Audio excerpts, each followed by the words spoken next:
Maybe a confidence thing as well? No, you're not listening. Okay. I'm a man on a mission. I don't need no permission. Unstoppable, my friend. How are you?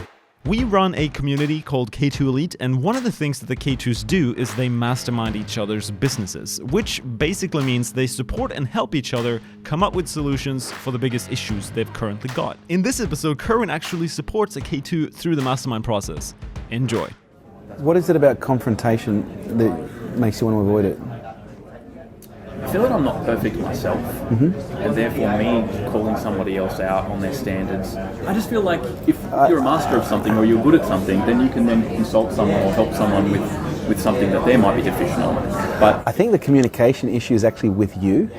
Because I think you're communicating the wrong things to yourself, and so as a result you're avoiding the things that you need to be doing.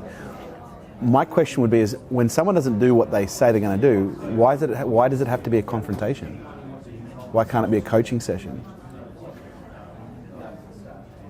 Why can't it be an opportunity to share knowledge and wisdom and experience and set goals and support? Because you've already said, I love to coach, So what you're telling me is you love confrontation as long as it's framed the right way.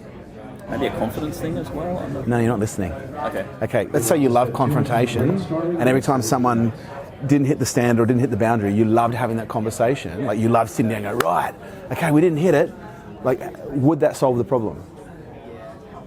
I think it would. Okay. So I guess what I'm saying is, let's remove confrontation completely. Yep.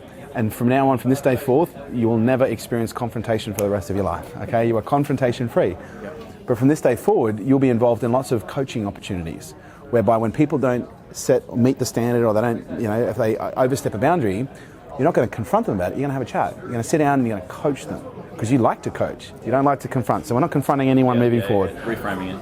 We're just reframing, but it's a perspective that we need to embed to the point where it becomes, because sensing what you said, you like to coach. Yep. Do you seek out opportunities to coach people?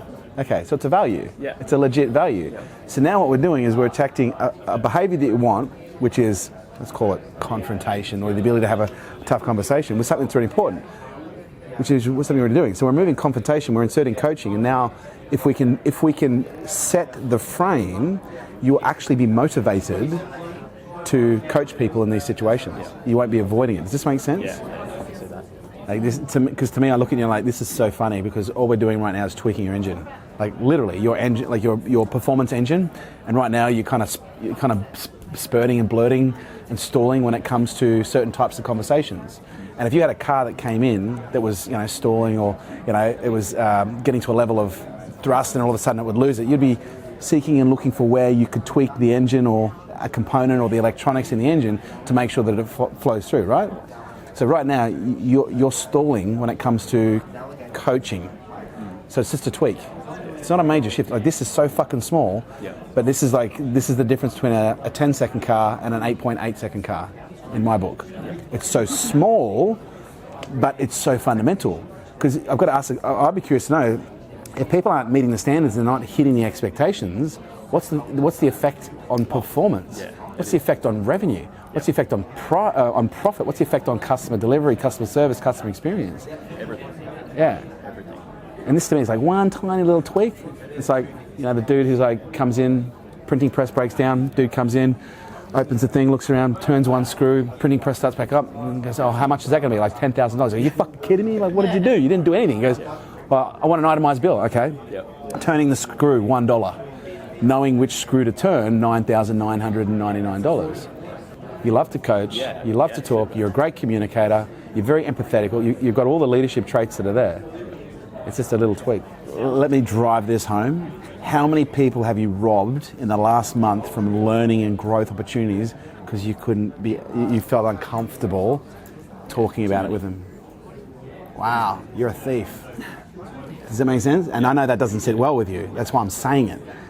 Create a high level of discomfort around it. Yeah, it's not the first time I've sort of touched on that before. How much of your failures defined you? Your mistakes? I don't feel defined by them. So you don't grow? You don't learn? I do. Okay. Yeah. So I guess... I guess, sorry, I'm not bogged down by them. No, I get it. In terms of being the person I am, a lot. Could you be where you are today if you hadn't had all those failures? No, okay. Definitely not. So it's critical. Yes. You've got that connection. Yeah. Yeah. Because right now, this is not yet, but it will be, and it probably already is, a scaling issue. Because unless you can pass that skill on and down the chain, it's going to show up with your other leaders and your other managers. Yeah. Yeah. Well, it's already getting. Well, there we go. I can't have the one-on-one time with everyone. There you so go. It's starting to become a bit of an issue. Well, what does leadership do? It creates more leaders. Yeah. Yeah. And by holding back on these coaching conversations, you're preventing people having lessons that are required for them to step up and become better leaders to give you the opportunity to scale. Yeah. You're holding yourself back, mate. Yeah. Majorly. And it's such a small, and them, and the company, and the business, and your family, And their families. you know, and their families, you know, and everyone in between. Tiny little tweak. Yeah. Tiny little tweak affects everything. Do you feel, and again, I'm not trying to do any sleight of mouth here, but do you feel differently now in relation to having coaching conversations than you did when we first sat down, when you're like, oh, I don't feel Yeah, I comfortable? think that's framed it better with something that was already important to me because Yeah. I've already tasted that. So yeah, I do think so. Time will tell, but Well, with that I'm frame- trying to get some kind of a litmus test here because I don't want this to be some big, mental masturbatory event where I just No, I think I see this. This is it. This is what you got to do, and you're like, yeah, but I'm not going to do it. Yeah. No, definitely not. No, definitely not. I think that's a great way of reframing it. Can I create a soft action item for you? Like if I was you, like one of the action items that I'd have is I'd be consciously solidifying the reframe. Like literally, not just go, oh yeah, that's a good reframe. Like literally now going, okay, I'm going to pay attention to this and be constantly internally reframing it until neurons move away from confrontation and move towards coaching. Yep. And that's the best time to reframe is when you're in it. Yeah. You go, right, okay, I'm feeling this way, but this is an opportunity. And you literally morph the feeling from being, to hang on, coaching, and then before you know it, it morphs and then it's like, confront. Fuck, I love to coach. Yeah. I love to coach. Nervous to excited. Yeah, for real. Change the neurons in your brain. Yeah. It's all connecting the neurons. I like that. I think I can use that. And I think that will have such an amplifying effect on it. Especially at a leadership development level. Because you've probably got leaders in your organisation right now that have the exact same issue that you've got, standards and boundaries and expectations, but they're like, he doesn't do it, what the fuck do I do? What do I say? Because I guarantee you people are modelling, people are modelling you. Yeah. And if you give people permission to not hold people accountable, then I guarantee you everyone's watching you going, well, I can do the same. Yeah. I'm a man on a mission. Was this episode valuable? Let us know below because we could potentially share more masterminds with you if that's what you want. Thank you so much for watching and we'll see you soon.